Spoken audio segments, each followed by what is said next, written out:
How shall I start this one? Welcome to Drum and Drummer, a podcast focused on drums, drumming and drummers.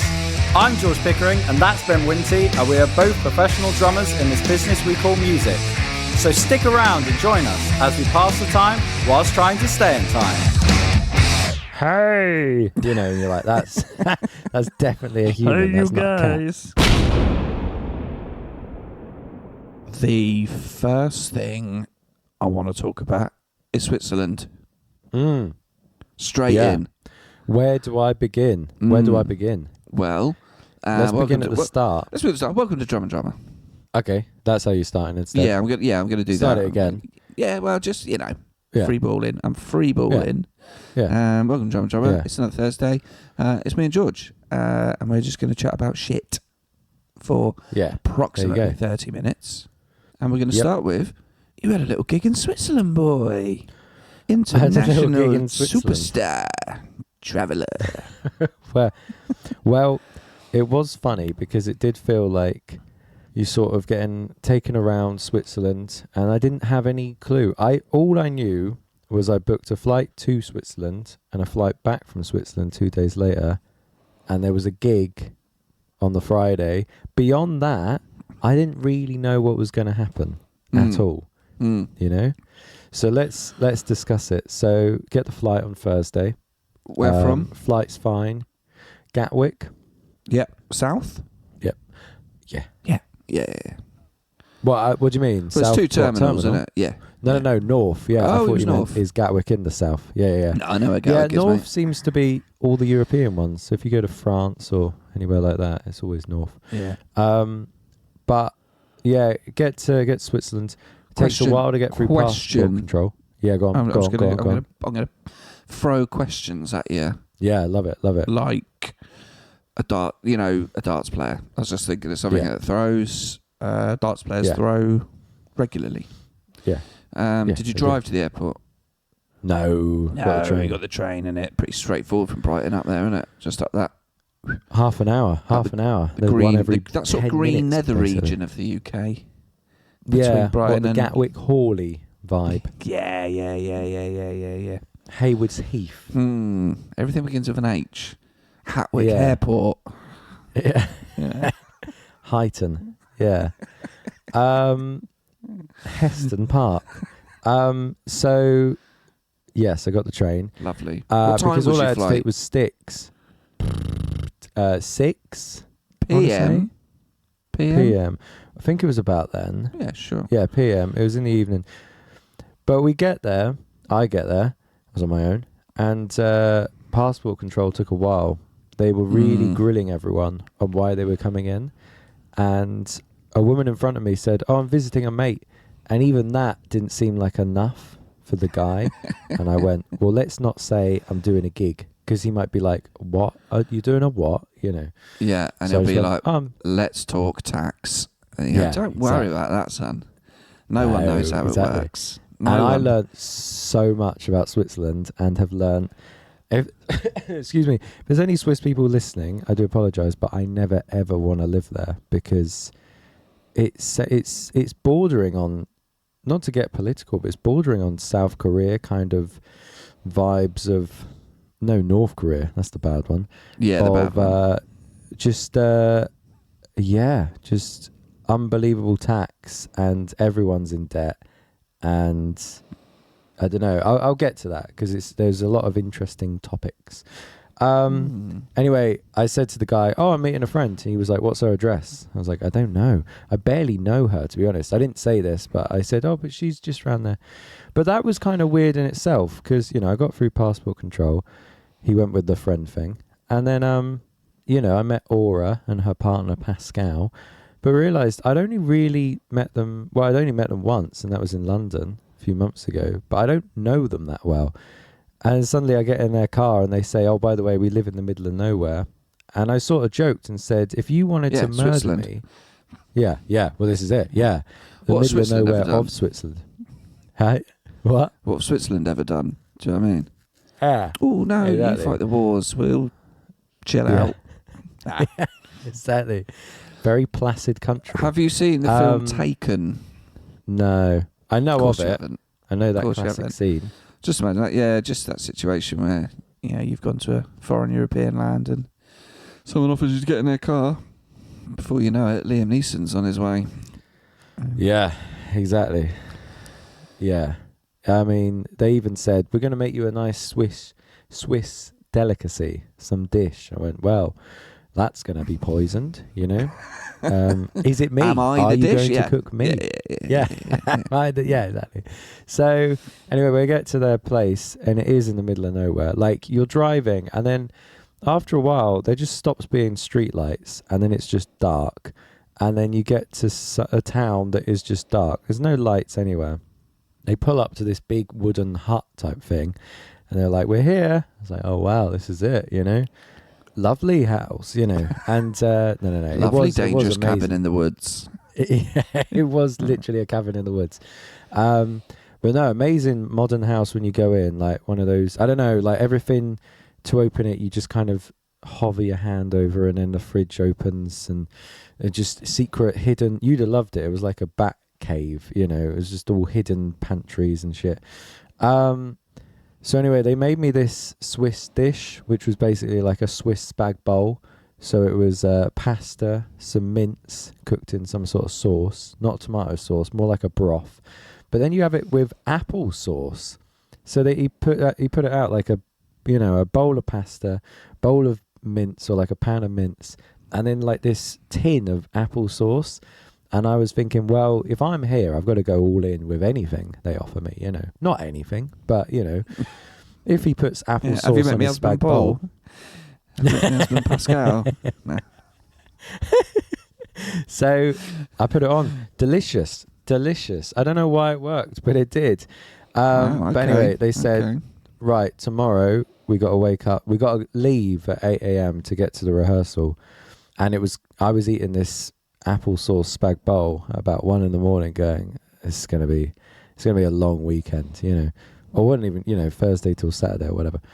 And so I went to bed. I was sleeping in this attic, massive sofa bed. Sofa bed was about the size of my bedroom. And there was some very vocal cats. They had 2 cats, but they weren't like meow. It was more like, hey, and you're like, that's definitely a human. That's not you a cat. Guys.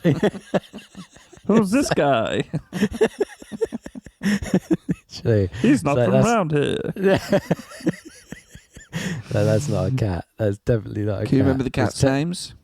Diego and Lulu, I think. Nice. One was definitely called Diego. I think the other one was Lulu. But anyway, I woke up at 7:30 and it was like, right, off we go, and drove 2 hours to get to this rehearsal space because it's not like Brighton where you got Brighton Electric under the bridge, etc. It's, not many people play music in Switzerland, So we had to drive for quite a while to get to somewhere to rehearse. And we get there and we kind of chill for a bit. I meet the rest of the band. There's a guy called Mark, a guy called Victor. Right, okay. Good Stop you there. Yeah. So please. When you played with Aura in London recently, it was just the 2 of you. Yeah. Now this time, there's more than 2 of you. There is more than 2 of us. Okay. There's a bass player and a guitarist this time. Oh, what an uncommon lineup for a band. Okay, that's cool. Yeah. I'll tell you what was instantly good about it. When it was just me and her, she'd sort of lead the songs and she'd kind of change structures and stuff. That was the one, it's not even a gripe. One thing that was a bit unsettling was she'd say, hey guys, don't worry too much about structures. Like we'll kind of, if we want to change it, we can. And I'd think, no, let's not do that. I'm worrying about them now. Yeah. Because you said, don't worry about them. I was very relaxed. I don't know where you're going to go. Exactly. But when it was just me and her, she could do that. And then the song would just end and I carry on playing and she's not playing. And you're like, oh shit, this looks ridiculous now. But when you got a band, if she stops playing, you've still got guitar and bass, So it's like, and they learnt the songs really well. So it was almost like this is how the songs are. But they played with her before. Had they? Yeah. Victor had played with her a lot of times. I think Mark, it was his first time. He was the bassist. Were those guys from Switzerland? Yeah, they're both from Switzerland. Both live in Switzerland. So I guess there was no other drummers in Switzerland or something. I don't know. But we did the rehearsal, and that was really good. I was instantly thinking, oh, this is better than I thought it would be, you know. Just in terms of my sorry, I'm just going to keep interrupting you. No, I love it. Were they French-speaking Swiss? Right. So this is what was interesting about the day. So I think they were speaking Swiss German, right? Mm-hmm. And where did you fly to? Zurich. Beyond that, I have no idea where I was. Yeah. Because they drove me an hour from Zurich to where they lived, and then they drove me 2 hours to this rehearsal place. I know it was by a lake. That's all I know. I couldn't tell you which lake. No. But I think there was a lake nearby where Switzerland started or something. And that apple off the head of his son happened. If any of that makes sense. Yeah. Yeah. Totally. Yeah. Totally makes sense, yeah. You know that story where someone had to shoot an apple off their son's head? Apparently that happened nearby. Was that William Tell? Yeah. Yeah, big time. So we did the rehearsal. Shot an apple off. Well, exactly. Rite of passage, you know? Yeah. First day of George, school, do that. An apple. Maybe that's the apple sauce. Maybe. That's why they love apple sauce so much. Yeah. Half apple, half small boy, you know? Yeah. So the rehearsal was good, and we played through the songs and they all sounded good. And then it almost got to a point where it felt like we were over rehearsing. You know, I was like, right, we've done it. This is feeling good. And then we'd start playing and then people would start making mistakes. And it was like, this is okay. Let's just leave it there. And do you know what was nice? I'll say this was the fact that, and this isn't me bigging myself up. This is just what happened.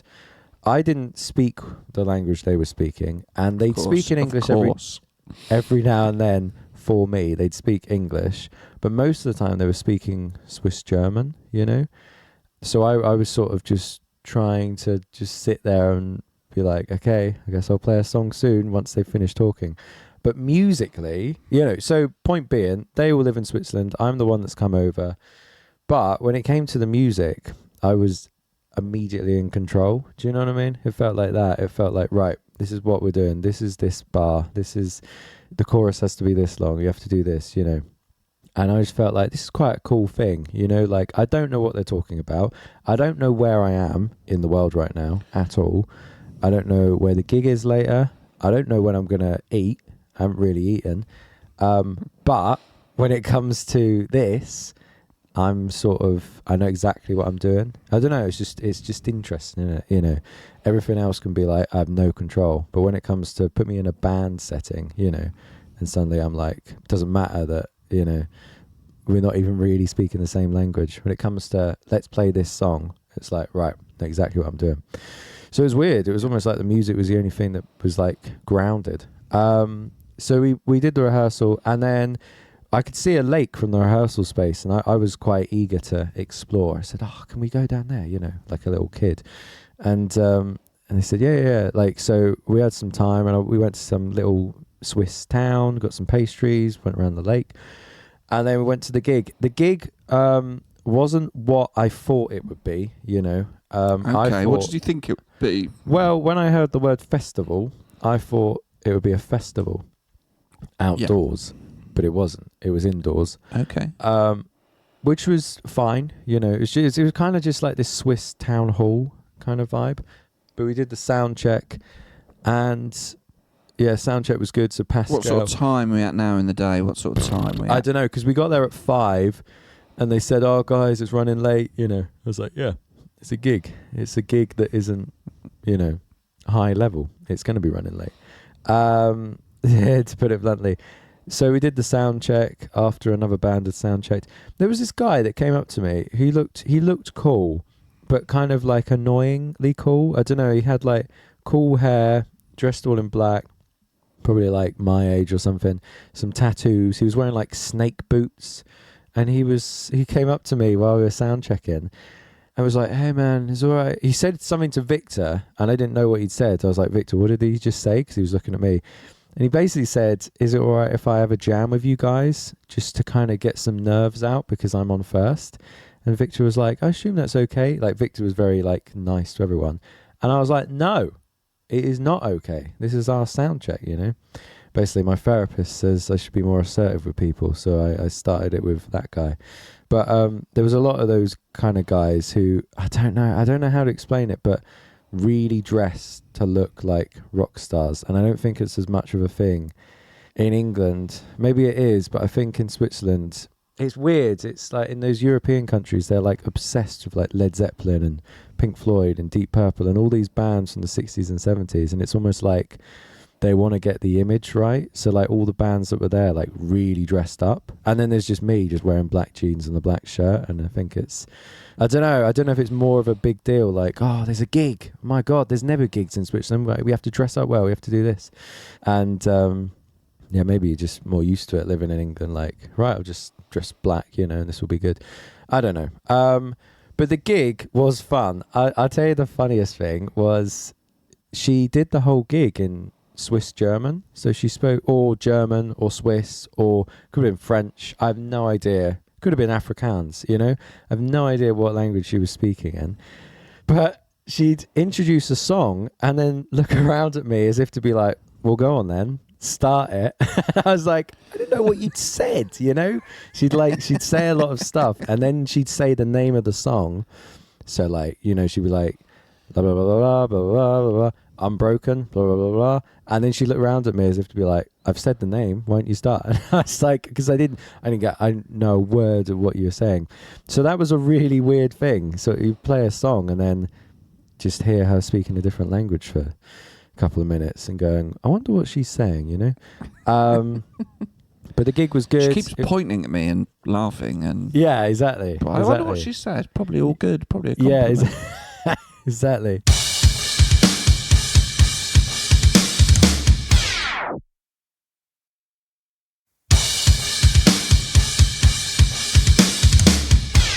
How many bands on the lineup?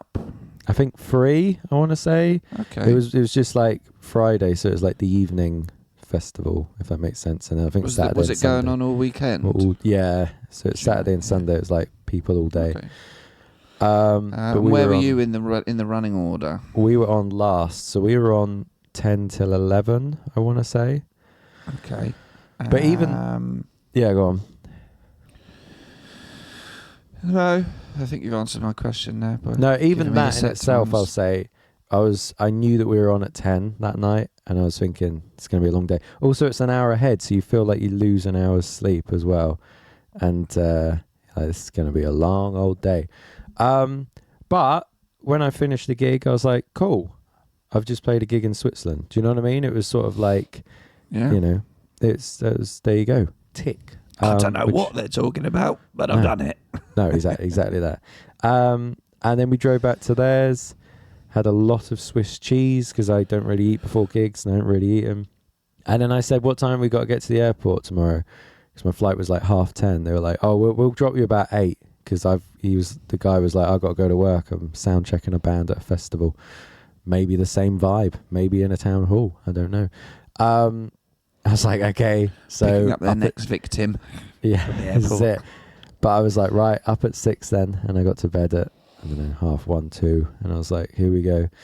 But yeah, I got to the flight was delayed, and instantly I felt like, thank God I depped that gig out that I had in the evening on the Isle of Wight, because as soon as I saw it was delayed by half an hour, I thought, can you imagine if I didn't dep it out? And then it was delayed by an hour in the end, and then obviously you get to Gatwick and you have to go through things and blah blah blah.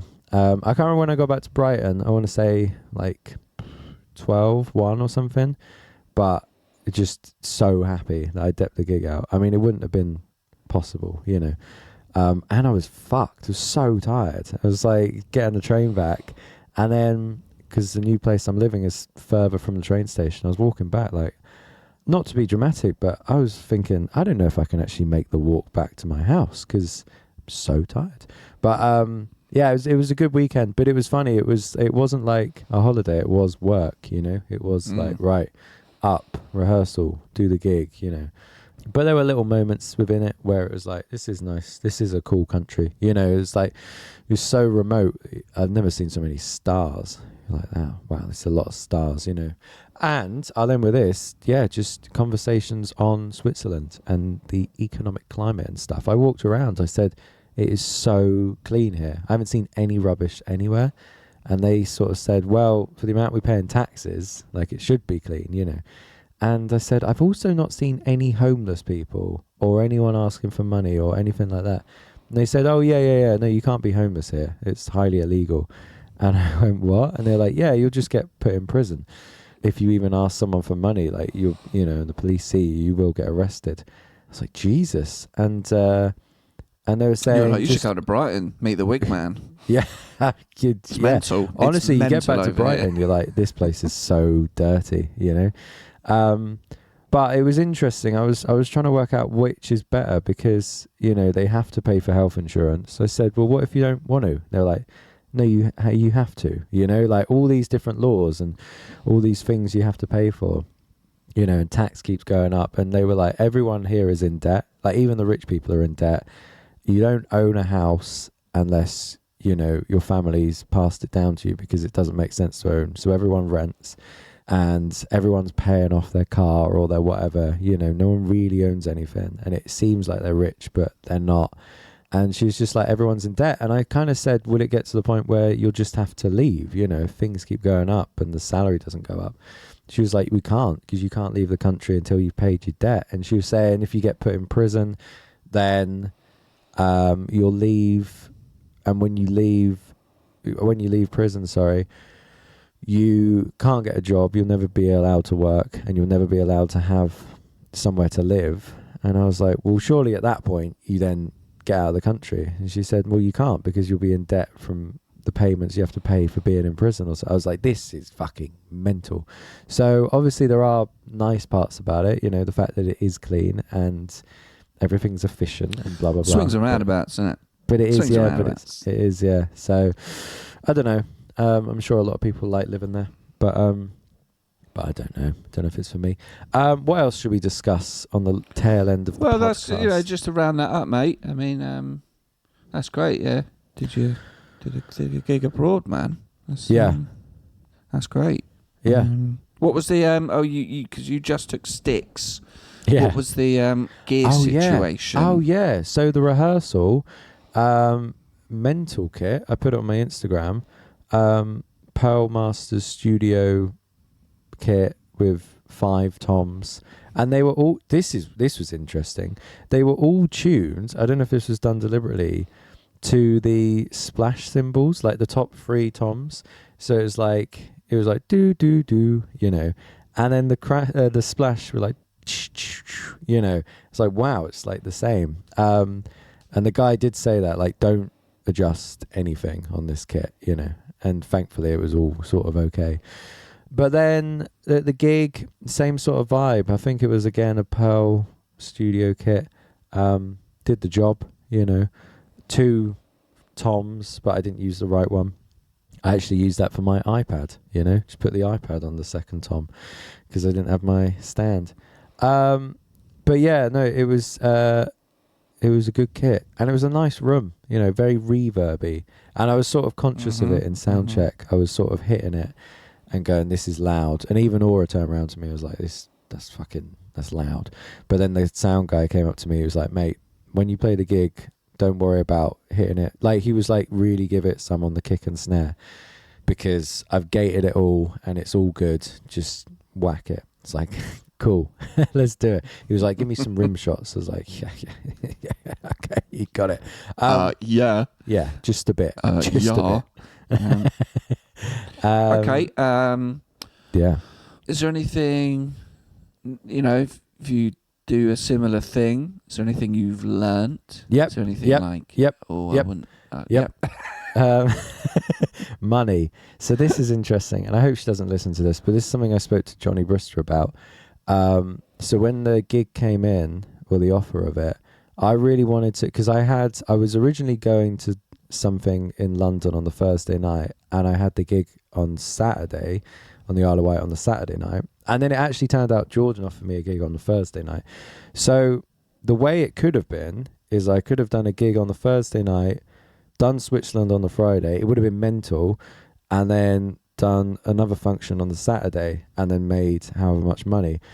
But instead, she kind of said, you know, are you able to come the day before rather than come on the Friday morning? You know, she was sort of like, I don't want it to be rushed and I want us to have a rehearsal. And I said, yeah, of course, because I didn't want to miss the gig, and also thought, I've done a million wedding gigs. I haven't done a gig in Switzerland before. Like, I'd rather, you know, make this good rather than be rushing and try and fit every gig in and trying to keep everyone happy, you know. So I said to her, you know, people are always, I think people can be weird talking about money, but, you know, I basically said, you know, if you pay for my flights and pay me like a day rate or like a gig rate, then that's cool, you know, like, well, I'm good with that. But when I remember talking to Johnny about that and telling him this, you know, that's what I'd agreed on. And he sort of said, that's great, you know, and it's amazing that you're doing it. But he sort of said, next time, try and think about charging for the days you're traveling, you know, because you have had to lose the gig on the Thursday, and then I also had to lose the gig on the Saturday, you know. And it was work. It wasn't like a, you know, a fun holiday in Switzerland where it's all relaxed. It was like I was constantly doing something, constantly drumming or moving stuff around or whatever. So that would be the only thing I'd change, would be just work out a way to be like, right, if you want me a day earlier, that's fine, but I will charge for that day. And also be like, you know, I had a gig this Saturday, but now I obviously can't do that. So I want to charge for that day as well. And I think also the fact, I didn't know if she'd be paying the other guys. And I think she paid the bassist because he's not the usual guy. So she kind of saw him as like a session guy. But she paid him the same as she paid me. And this isn't me being bitter or anything, you know. But it was sort of like, he got paid the same and he lives down the road. You know, he just had to do the rehearsal, which was at his studio. So he's already there. And then drive an hour down the road, do the gig, and then leave. Whereas I, you know, arrive the day before and leave the day after, and we get the same fee. And yeah, and then she ended up paying the guitarist because the bass player had been talking about the fee in front of the guitarist, and she was like, fuck, I've got to pay him now, you know. So we all ended up getting the same fee, but it was like, I did more, you know, like even just in terms of time. So I think that's the thing I change next time, is really think, right, you know, if she says, hey, I've got a couple of gigs in wherever, rather than just charge for the gig day, say, well, that's going to be... Well, it's just good advice for anyone, isn't it? Yeah, it is, know, yeah. When you get offered a gig, that it's something to think about.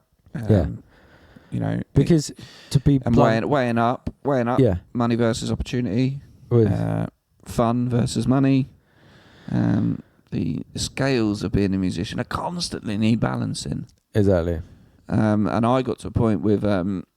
Gypsy Hill, we'd do a lot of festivals and we'd go to Europe a lot and play.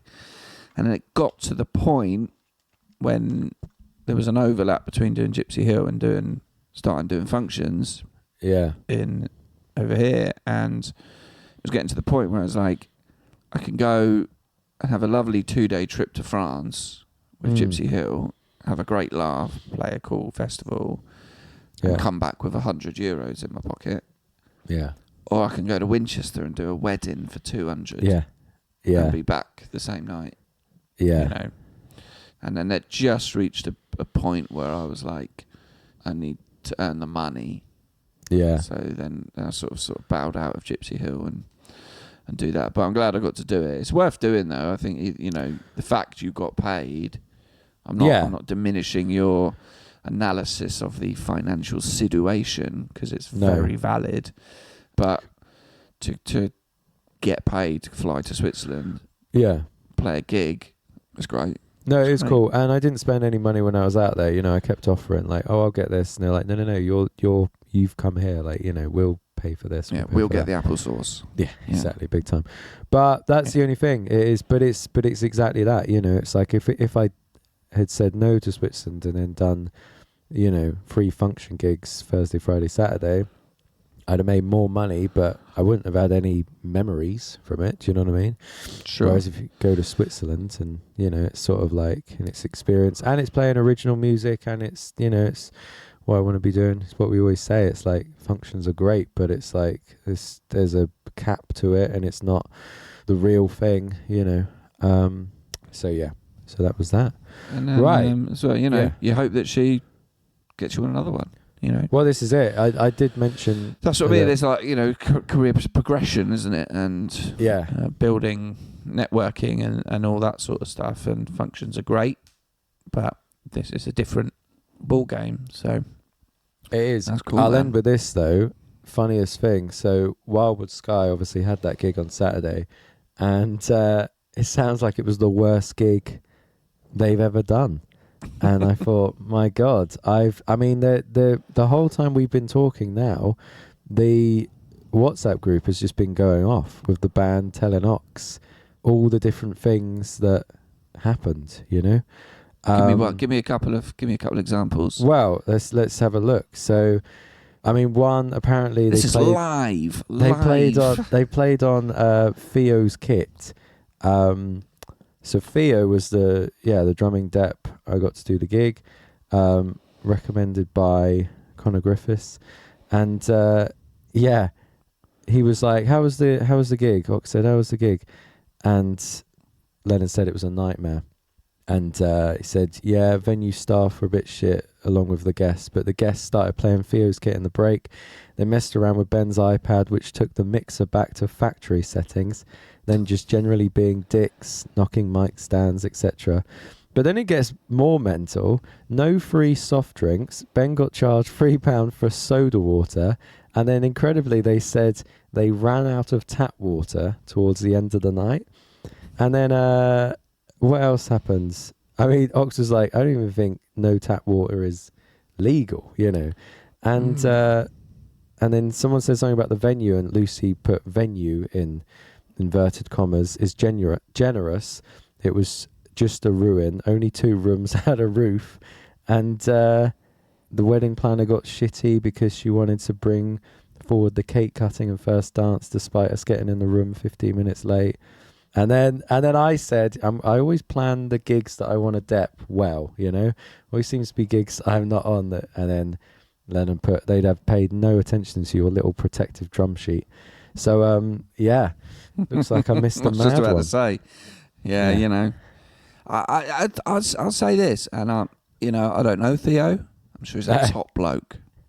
I bet he didn't have a sheet on his drum kit. Well, he said that to me. He said, I need to get a sign that says no drum. Yeah, I said, yeah, do it. Get a sheet. And the Hyper gig I did the other week, the singer, I've gigged with her before, but this is the first function gig. She saw me put the sheet on. She was like, whoa. Yeah. What is that? Yeah. And it's that thing. When I use the sheet, no one has touched my drum kit. Exactly. The proof is in the pudding. It really is. So, well, that's good. You missed an absolute shocker. Lovely. Really did.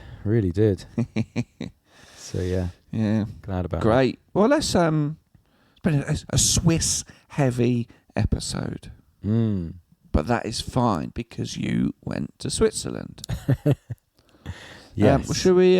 We could wrap up there. Let's wrap up Just there. Leave it as a tale of a little boy and his dreams, travelling to Europe, the deepest, darkest forests of Switzerland. Yep. In the cabin with strange people. Nothing untoward went on. Great. Well, yeah, get in touch. Instagram, email. Find us in all the right places. Keep listening and recommending the show. We'll leave it there. Leave it there. How do you say goodbye in Swiss German? Goodbye. Perfect. Thank you for listening to Drum and Drummer. You can find us on Instagram at Drum and Drummer Podcast. And you can send us an email to drumanddrummerpod@gmail.com. Remember, just pick up the sticks and twat it.